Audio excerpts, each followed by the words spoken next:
You've got open ceiling so you can see the insulation. Inside City Light's brand new North Seattle complex, the ambiance trends from industrial chic to George Jetson's space-age modern. You can see the computer over there. The building handles all of the city's meter works. It's highly efficient. And everywhere we went, New and efficient, 35%, 90% efficient. Energy efficiency was the mantra. It's highly efficient as well.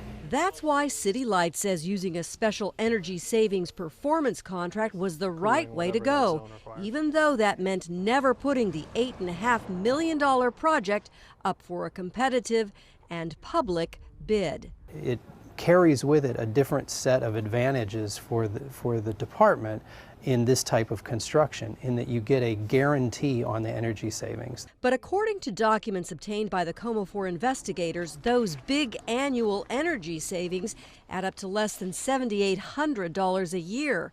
That's just one of many problems pointed out by the state auditor's office. They don't have the knowledge to understand what this contract really should have been used for. The city demolished an old warehouse on this site, replacing it with this new office building, and renovated an empty warehouse next door, turning it into shop space for meter repair, locker rooms for employees, and some storage.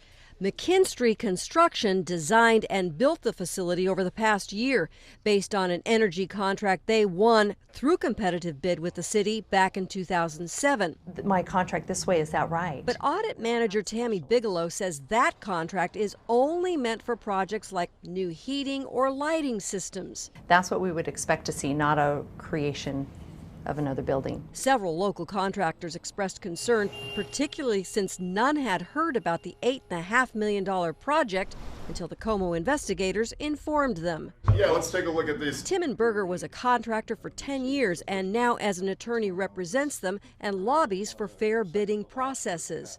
Overall, is this concerning? Absolutely, it's concerning. Berger says the small percentage of energy savings, coupled with the lack of bidding transparency, make this project a mistake. There's a lot of people that lose out on this, both taxpayers and contractors and the minority contracting community and women-owned contractors. The best design that you can come up with. Despite the auditor's report, City Light continues to believe it used the right process and hopes to be able to continue using it for similar projects in the future. Is this a sweetheart deal for McKinstry? This is a smart move by the utility to get an energy efficient building at the lowest possible cost. Seattle City Light adds that the McKinstry contract was competitively bid.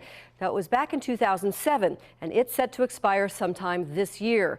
Because City Light wants to continue doing similar projects using this same type of non-public contracting process, it's seeking its own legal opinion before moving forward. Tracy Vetter, Como 4 investigators.